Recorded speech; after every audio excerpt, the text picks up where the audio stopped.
So welcome back, everybody. I'm pleased to welcome Sarah, our moderator, back for the panel discussion on pay TV operators, OTT D2C strategies.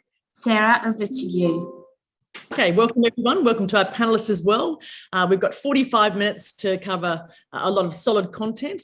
In the discussion, we hope to analyse the approaches of operators, the role of the set-top box and other devices, content delivery networks, as well as the technology challenges and content prediction. We'll also look at, we'll explore the trends, innovations and strategies driving pay TV operators. So 45 minutes, and to give us an insight into this and to explore these topics more in depth, we have our panelists. I'll give you a quick opener, and then I'm going to throw to our panelists to give us a spiel, a 60-second elevator pitch about who they are and what their role is at the company. We've got Juliet Peterson, who's the Senior Director of Programming at Australia New Zealand Discovery. We've got Cora Spear, Director of Streaming Operations from the Foxtel Group, and Jesus Lozado from Vindicia, the Vice President of Global Head of Partnership and International Sales. So I'll start simply in the order of the panels that I see in front of me, the panelists. Cora, 60 seconds to tell us who you are and your company. You may have frozen a little bit, but we'll continue on. Okay. All right. Well, yes. Hopefully you can still hear me, even if I'm frozen. I do hope I haven't frozen with a grimace. It's a smile. Look, I'm privileged and grateful to have had a 20-year career so far in digital. I started off a few years ago in London working in post-production. So it's always been broadcast and media after doing a TV and film degree over there. I've worked for broadcasting companies, moved into digital agencies, advertising agencies, taking digital into those environments when it all started way back when 2000, the NASDAQ crashed. My father said they heard you were coming. And then I've, been really lucky to have seen the past 10, 15 years that it comes to fruition at various companies, including Yahoo, Seven, West Media, and now at the Foxtel Group, launching and building various video-based, content-based services, direct-to-consumer, AVOD, TVOD, BVOD. I've been fortunate enough to do it all, and most recently with the Foxtel Group, I've been able to launch been part of the team that have launched a new product every year for the past 5 years. So that's 5 and counting, and worked with some of the best content in the world as well. So that's my background. That's what I've been up to. Cora, let's move to you. Cora Spear from the Foxtel Group. Tell us who you are. No, that was me. Sorry, Juliet, I'm moving down. I could do it again, but I think Juliet should go. I would quite like Cora's background. I don't have it. What I do now is I'm the Senior Director of Content for Discovery ANZ. So my team looks after our pay, free and digital portfolio across Australia and New Zealand. That's a growing portfolio, which is exciting, and obviously is from a sort of traditional broadcast background, which I'm from as well. So my history is very much in that kind of programming content strategy and delivery space, both linear and digital, and based in New Zealand. And before Discovery, I've been here about 12 months. I spent nearly 15 years at TVNZ across linear and digital, including working with a great team on TVNZ On Demand. Brilliant. Okay, and finally, Jesus Lozado from Vindicia. Can you give us a spiel about who you are and your company? So thanks for having me. I'm honored to be here and share this discussion with you, Cora and Juliet. I have close to 35 years of professional experience. I spent the first 20 or so more on the telecom side with several positions in Motorola and later in cable and wireless communications. But I switched a little bit the focus into media and payments in the past 15 years. And since then, I have been involved in different initiatives and roles in mobile financial services, and then in our Andox Media division. So Vindicia is a platform for subscription management. And we're part of Andox, which is one of the leaders in the industry for billing, especially in the telecom and media space. And I'm responsible for global partnerships for Vindicia. So all our go-to-market partnerships and technology partnerships, as well as our international division of sales. So thanks for having me, and be pleased to share the next 45 minutes. Okay, and look, welcome to the audience as well. Cora, we do seem to have got to a black. Hopefully you'll come back. Anyway, other way, we'll move on. We'll kick off with a big picture question, looking at the state of the OTT market, the main evolutions of the last few years, and noting that this the panel discussion will look at 3 sections to keep it kind of orderly. All media houses want to go direct to consumer, but now there is the challenge of retention. How is this evolving, Jesus? Well, it's an interesting evolution in the last few years. As probably Cora and Juliet will have their perspective on this. The content owners decided that they want to have a direct relationship with those consumers, and for the right reasons. So everybody started to launch their own direct-to-consumer initiatives. The challenge we have now is that over the last several years, and especially it was accelerated during the pandemic, now the subscriber is starting to experience that subscription fatigue. There is a lot of similar content that they can access through different, direct-to-consumer providers, and that is starting to create that fatigue in the consumer. And because of that, you see that most of the OTTs that have started to grow in the last few years exponentially are now facing the challenge of retention. How you keep that consumer engaged with you and stay using your service. For us, in our experience with our clients, is about how you eliminate the friction in the journey from the discovery of the service and the content all the way to that recurring payment, and make sure that that's as frictionless process as possible. And that includes even the process for cancellation and pausing the service, because several of the OTTs realize that they also serve the serial subscriber. That one that goes to you to watch the new season of a particular series or a season of a particular sport. But once that's done, they pause or cancel that service. But if the experience is great to cancel and pause the service, they will come back to you when they need that as well.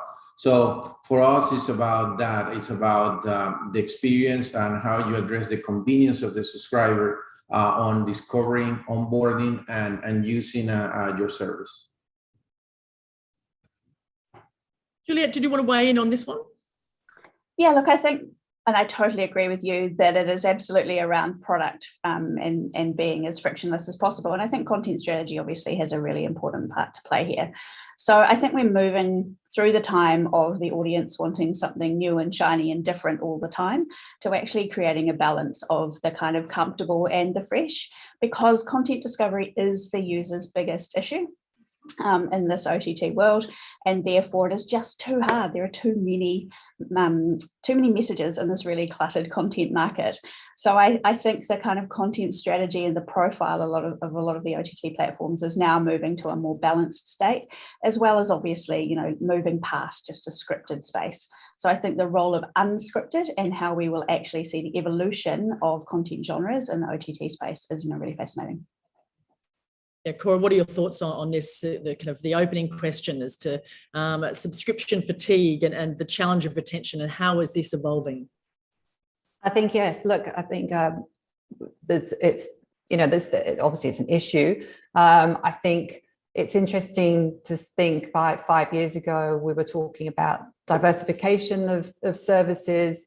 And then when you look at how they've evolved now, and more of the aggregation is coming back together. And I think, we're seeing people start looking at, actually, I'm paying for this one, I'm paying for this one, I'm paying for this one, and the ability to turn them on and off, and some of the, the subscription services, and making that easy, but making it just as easy to turn it back on again, and having the ability to go between different subscription services is one of the things that we're starting to see. And I think over the past couple of years, that's quite an interesting model, that we thought it was all going to, you know, diversify and there'll be individual services, but now that aggregation model is starting to come into play.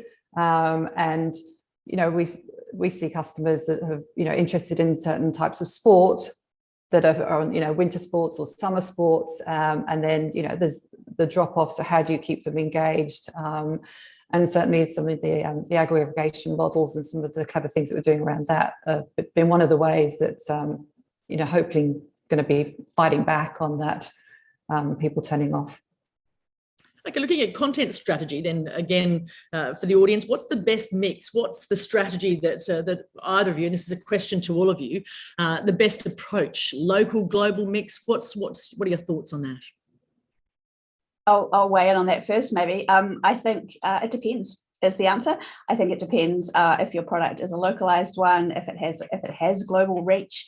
And I would say, you know, definitely coming from a discovery point of view, you know, here we have what I call glocal, which is combining the best of global with a really localized approach, which I think has paid off, you know, in spades for discovery in the traditional pay sense. And that's something that I see potentially moving into, you know, the OTT world as well. And in fact, that is what's happening around the world, and certainly will be relevant in the ANZ market as well. So I don't think you can say there is any one strategy, but what I do think you can say is it has to constantly evolve and be ahead of the audience. Jesus, what are your thoughts on that, the content strategy and the best mix that the audience wants? Yeah, I think I agree with Juliet. I think it depends on the demographic you're serving.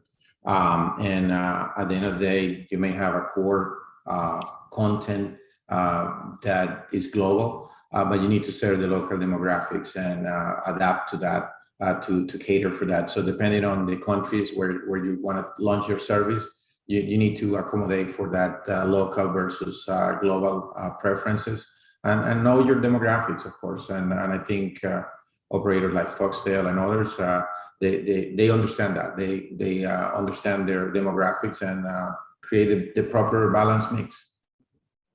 Okay, moving ahead, noting time, business model diversification from TVOD to SVOD to AVOD. Now that the market in Australia, they're becoming and New Zealand are overcrowded, is there room for growth? Juliet, if I can start with you.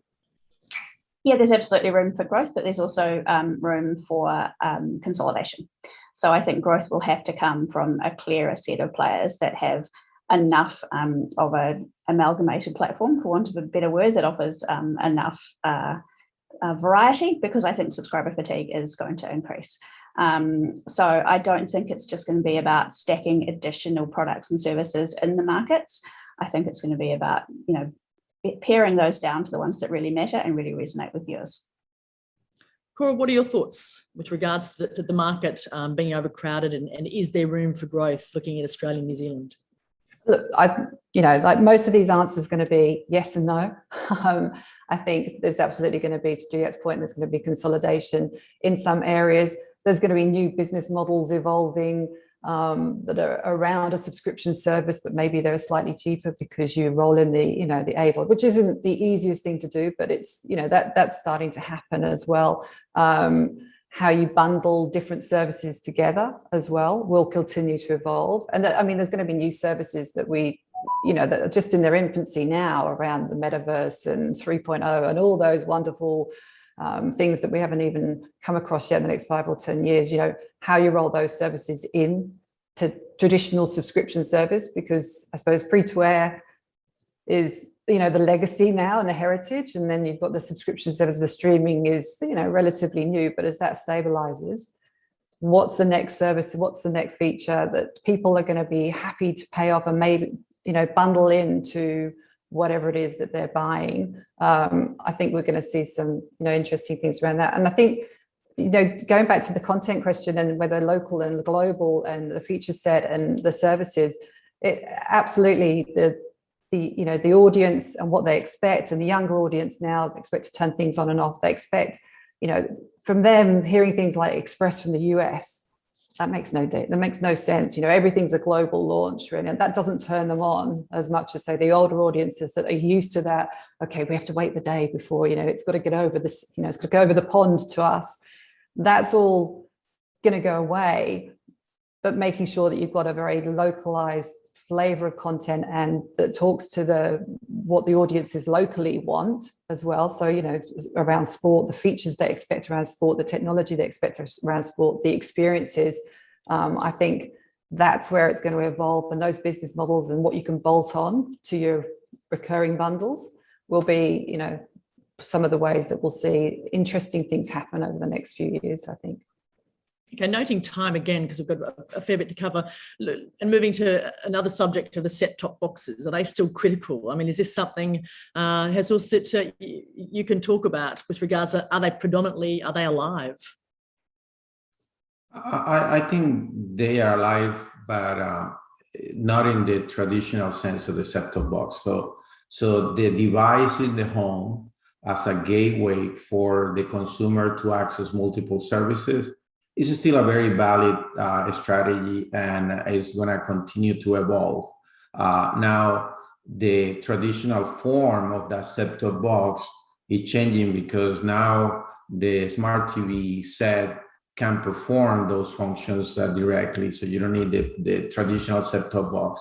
You have other devices that can allow you to aggregate the services and provide the user experience that you're looking for. So yes, the short answer is yes, there is still the strategy of that gateway in the house, that device that aggregate that experience and that content for the consumer, not necessarily in the form of the traditional set-top box that we used to see, but the Android TV is growing pretty fast, competing with Apple Plus and so on. So I think that is going to continue to grow and evolve in functionalities and enriching that consumer experience. So short answer is yes. It's just it's going to be an evolving market in terms of technologies and functionalities to it.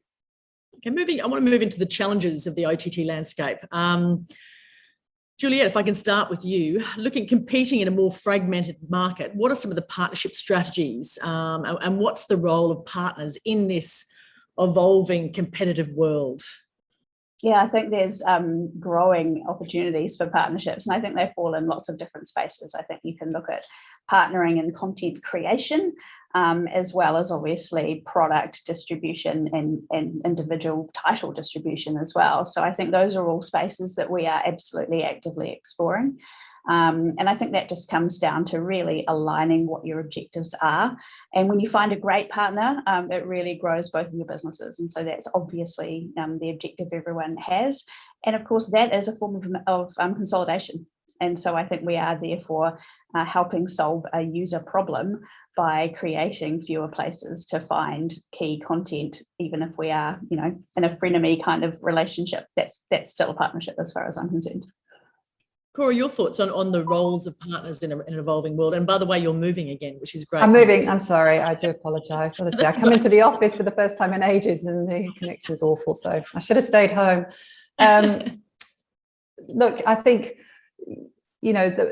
as Juliet says, is there's partners in the distribution, there's the hardware, the software, the content, the platform, the pipes. There's lots of different partners. There's partners that's setting up and providing exactly the same services you're providing, and then you've got another service over here that you can put them on in an aggregation model. So I suppose at Foxtel Group it's quite interesting because it feels like we're kind of having a bet both ways, right? That we're going to do it, and but I think as long as the business models make sense and it's a win-win for both, it's going to remain as complex as it's ever been.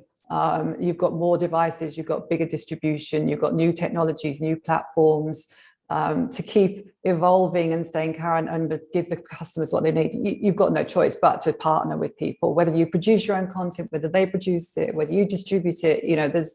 It's a complex ecosystem, and I think as long as you all keep your eye on the ball, that at the end of the day, we're businesses to, make money return for the shareholders and provide a service for customers. And therefore those synergies make sense. Then you just need to, be open.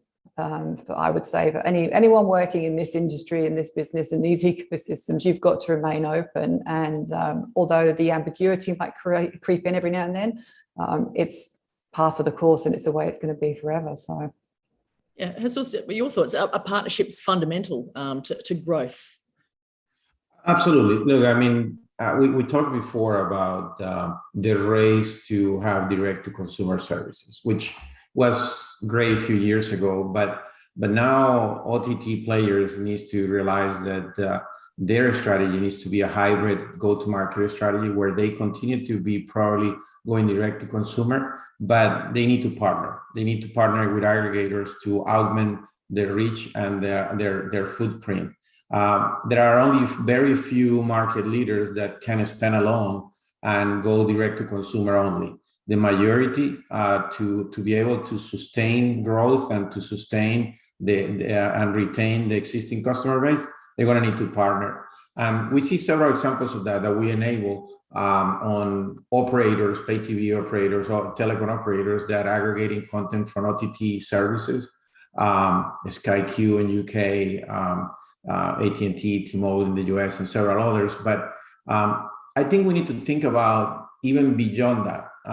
The consumers have a very fragmented digital lifestyle these days. And to stay relevant with them, we need to think about bundling or aggregating services that go beyond video, go beyond music, go beyond gaming, and bundle and create partnership with other digital and physical services that enables them to have a more relevant presence in that consumer lifestyle.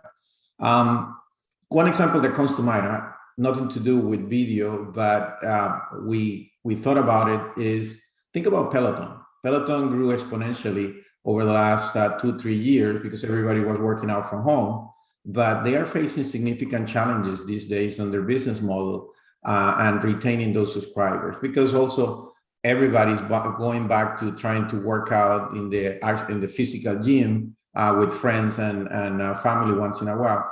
So maybe they need to think about bundling their service with a traditional health club where they offer a subscription that you can access both. You can access Peloton, you can access the health club, and you accommodate for that lifestyle of the consumer. Similar applies to us, to the world of media and video. You need to think about how you expand that 360-degree coverage of that consumer, offering them additional services. Okay, looking at content, looking at the players, those players who have diversified their content editorially versus those who've lifted and shifted to linear. Juliet, what's your perspective on this one? Yeah, I think it's a really interesting phenomenon, and I think it just speaks to different providers having to provide, having to speak to different segments of the market, to be fair, and also where they've come from as a base. And I think that is the major strategic decision from a content strategy point of view that all existing broadcasters, be they pay or not, are going to have to make. Part of that is around audience preferences changing, and part of that is around there still being, scale in a digital world to distribute the same kind of content. So I think you can see examples of both. Obviously, Disney Plus is an extremely successful example of extending their current strategy out into different distribution mechanisms. And then I think if you, for example, look at Discovery, that has been very much an evolution of that base and creating specific bespoke digital-led content, as opposed to just lifting and shifting. I don't think either's right or wrong, but I think it's an interesting phenomenon. Okay, Cora, what are your thoughts on the players who've diversified their content editorially versus those still there, versus those who've lifted and shifted to linear? What are your thoughts? We may have lost Cora too. It looks like we've lost Jesus. Okay, look, we'll continue on. Juliet, the state of broadband connectivity, here she's coming back. It's a movable feast. Have we got you, Cora? No, okay, look, we'll move on. Looking at the state of broadband connectivity, investing enough to supply the video consumption, is that something, an area where you can weigh into at all, Juliet? Probably not hugely, other than I'd note that Foxtel broadband connectivity probably needs to improve a little. Do you want to take over on that one, Cora, if you're back? Cora, actually, go back to this question, because we heard from Juliet looking at the content, the players, those players who've diversified their content editorially versus those who've lifted and shifted to linear. What are your thoughts on this? On the linear players? Yes. On linear players going to on-demand? Sorry, I didn't quite hear the question. That's right. The players who've diversified their content editorially versus those who have lifted and shifted to linear. So what are your thoughts on that? Well, I think there's no right or wrong. I think obviously diversifying in the needs of your audience and looking at like I say, the younger demographics coming through. What do they prefer? How do they prefer to watch content? Do they prefer it on demand? It's interesting, and I suppose it will come down into different genres for that as well, right? Because you've got drama and entertainment. We obviously deal with sports, and when it's live, it's live, right? So sports, so the schedules and lifting and shifting those schedules to an on-demand platform, they're still going to start at the same time. So I think there's still a place for linear channels and the viewing, and obviously, but all having the ease of being able to watch whatever you want when you want is obviously going to be the top thing, the key thing here. Okay, this particular part of this panel discussion is looking at the challenges. A key area or threat is obviously piracy in the region. What are the tech challenges and the content protection options available, and how big a problem is it? Can I ask you, Cora? Look, it's always a problem, and we've got a team here that's their job is to try to stay ahead of those pirates, which is always good fun. And the technology race of as soon as you build something, put more protection in, there's someone there trying to break it. I think in some ways it's the technology, having DRM and having that implemented across some of the content is much better than it used to be.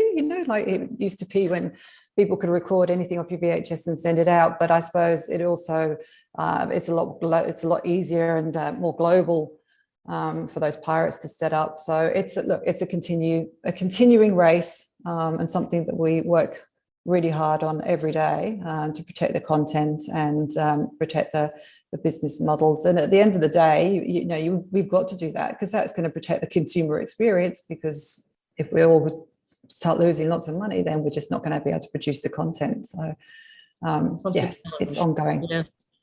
Hessel, looking at the OTT trends to direct to consumer, what are they in the current market?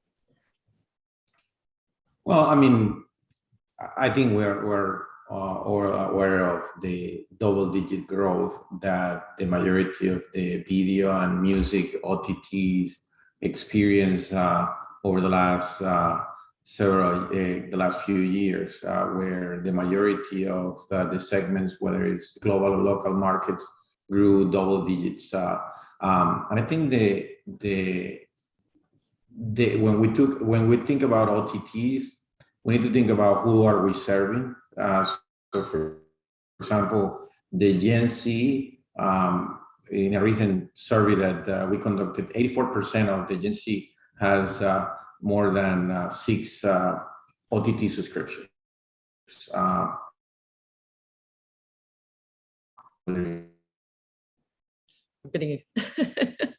You're very steady, Juliet, I must say.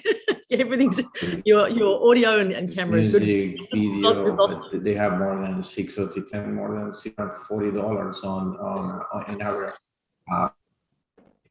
Sorry. That's right. No, it's right. We lost you a bit, but you froze. But that's right. We've got you back. Look, moving, conscious of time, moving into the final perspectives, looking at innovation and monetization opportunities.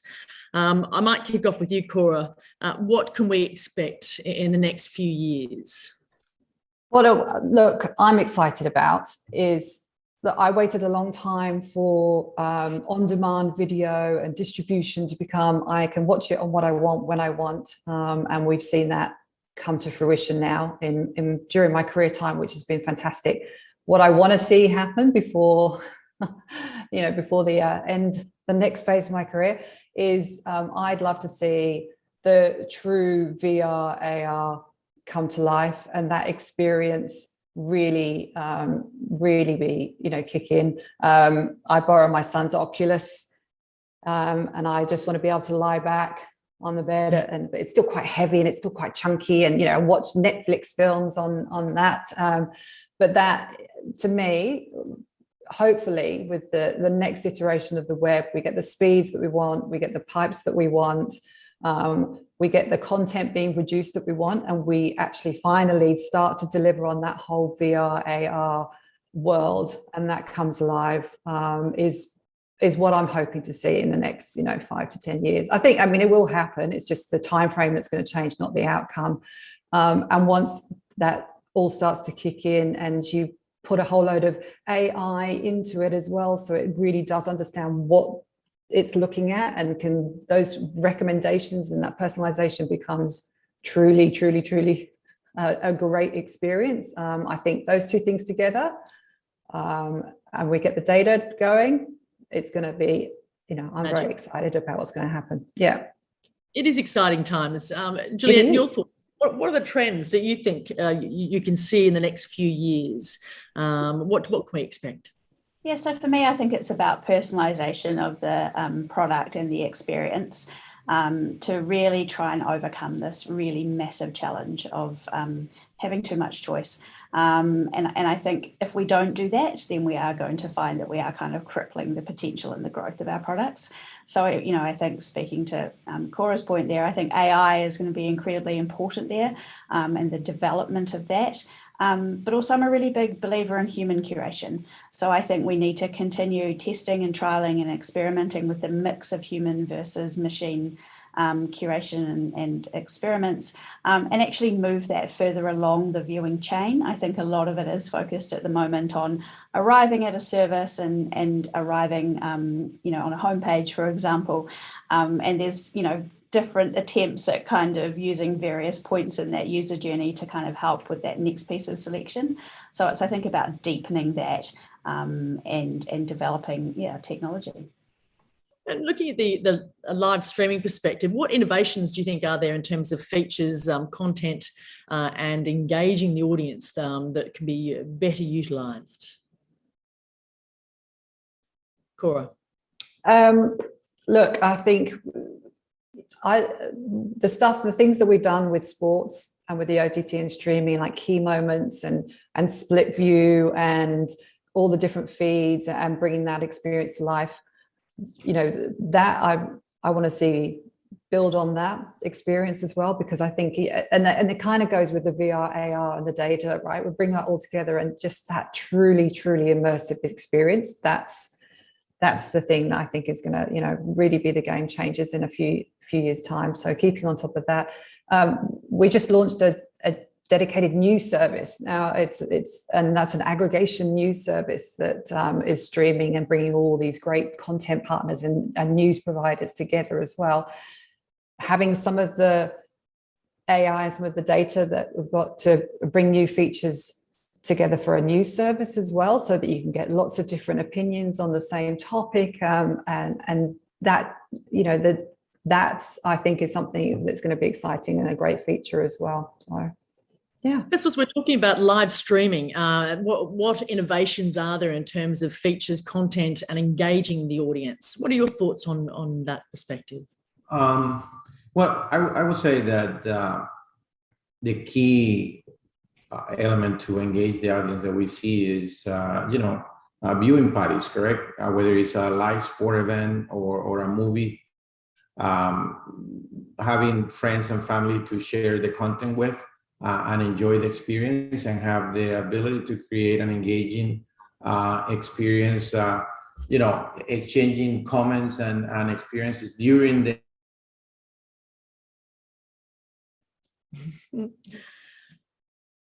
Give it a second, Jesus.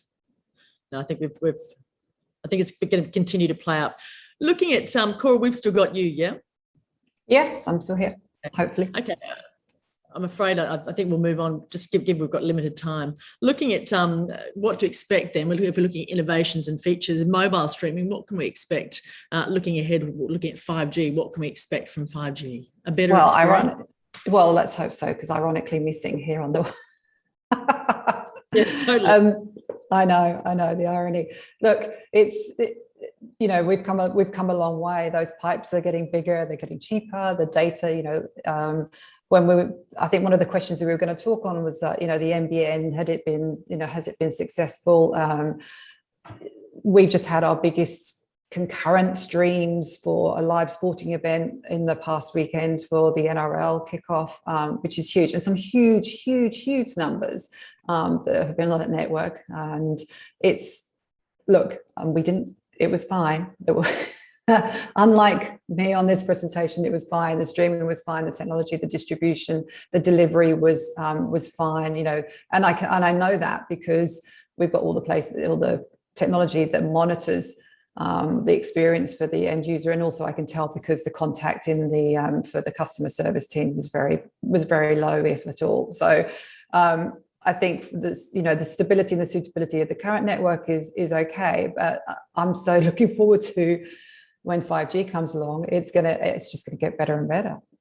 So I think it will just get quicker, and some of those exciting new things that we want to do, like group watching in the metaverse wherever we are, of that experience, that's what's going to be enabled to be delivered. So you need to have that, the technology platforms alongside the network, to deliver on some of those lofty goals.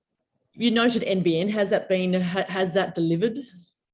Well, I can only speak from experience. I was just saying on the past weekend that it was fine as far as delivery for one of our biggest sporting weekends so far. So, okay, looking at what are your thoughts? Looking at the 5G, Jesus, will it be the game changer?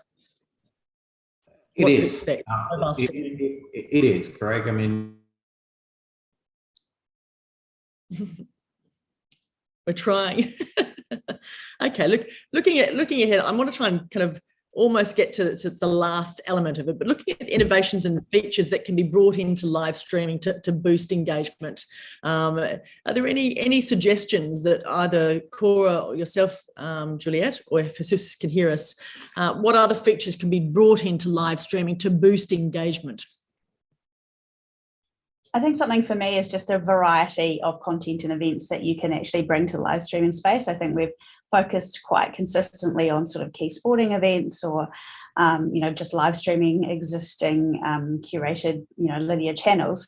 But I think there's an opportunity with increases in technology and cost reduction that all sorts of events can be brought into scale audiences through live streaming, and that doesn't just have to be a niche piece. So we can actually monetize those effectively to make that kind of possible. Yes, also, we got you. We can see. No, okay. Cora, what are your thoughts on the innovations and features that can be brought into live streaming to boost engagement? Well, apart from the ones that I've mentioned before around sports with key moments and then recommendations and personalization, I think it's going to be really interesting. We've got an election coming up down here soon. And some of the live streaming events and tying that into the political process is going to be quite interesting how that goes this time round. We didn't have all the different channels and the opportunities to watch so much content around that, so that's going to be an interesting one to watch, and and gathering user sentiment or viewer sentiment and engagement that way is going to be quite interesting. I think the more the AI develops and it turns into, you know, proper intelligence, that it can interpret what it's watching, and also not just what it's watching, but what what the viewer's reaction are to what it's watching. Bringing those two technologies together is going to drive some, you know, some really interesting product development around, well, you know, that person looks happy watching this content, we'll serve them more of that. You know, that's a very basic one, but there's going to be some interesting experiences, I think, that are going to come from those two technologies coming together. Those two. Looking at again, looking at the audience and the customer, would you describe or define the ultra premium service, and how can you provide that high value to the customer? What differentiates it? Juliet, Jesus, can you hear me? I think you might have still frozen. Yeah, Juliet. Yeah, I don't think it's rocket science, to be fair. I think it's about providing content and product features that are beyond anything that we currently have. I think one of the challenges we have is about making sure the speed of that evolution is fast enough to keep up with the viewer demands for, you know, they do expect change and new to be paying. And I think it's really as simple as that. I don't think there's a silver bullet there. So there's still room to grow there as well, obviously, and to expand or evolve. Yeah. Cora, what are your thoughts? Yeah, I think, you know, going back to the earlier question around, you know, is there still life in set-top boxes?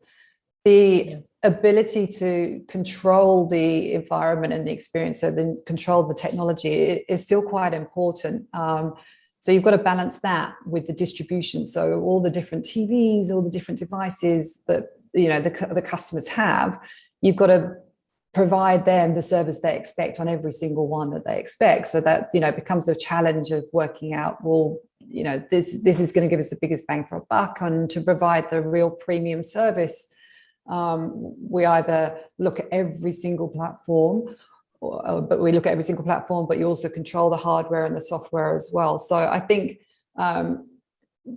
that's why, you know, set-top boxes or the equivalent and the environments will be around for a while, because presenting that premium service that's got an on-demand, that's got linear, that's got aggregation, that's got diversification, it's got all the content you want with all the features that come with it.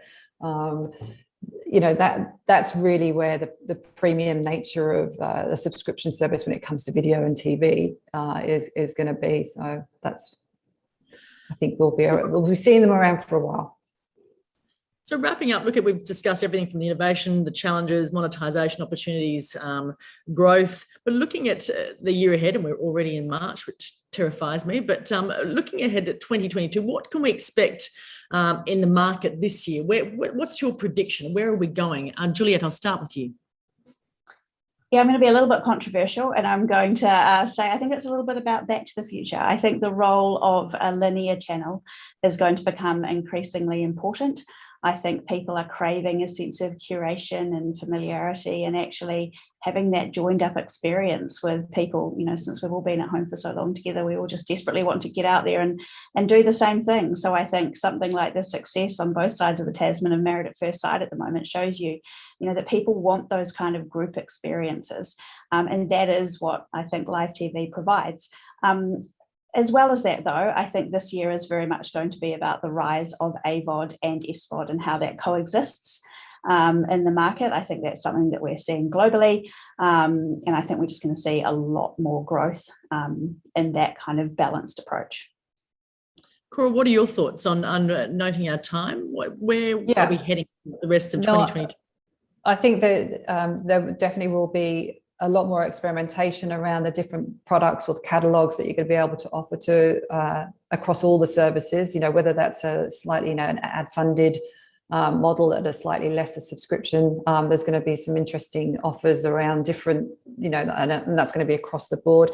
Like I say, I think the election this year is going to be a really interesting phenomenon that we haven't seen for a few years. And now that we've got a lot of new services and streaming services, I think that's going to be an interesting way to see how that comes together and see how the nation comes together and whether they're going to be glued. And I think to that point, having the presenters or the voices or the brands that present the news it's going to be very interesting to see, whether there's, does the fiber cop bulletin still hold true, or is it going to be more of the, when the Trump election happened with CNN and you just glued to it for like 2 weeks. So it's, I think that's going to be interesting, and I think I think sport viewing is going to go through the roof this year as well. But it's only going to get bigger. I agree with both. Well, thank you. Jesus, have we got you, or is it just simply your? Yeah, I'm here. Can you hear me? Okay, got it. A wrap on where you think we're heading for 2022. I think we're going to start seeing more aggregation of services and accelerating that aggregation. I think we're going to start seeing that in 2022. I agree with Cora. I think sports are going to go through the roof.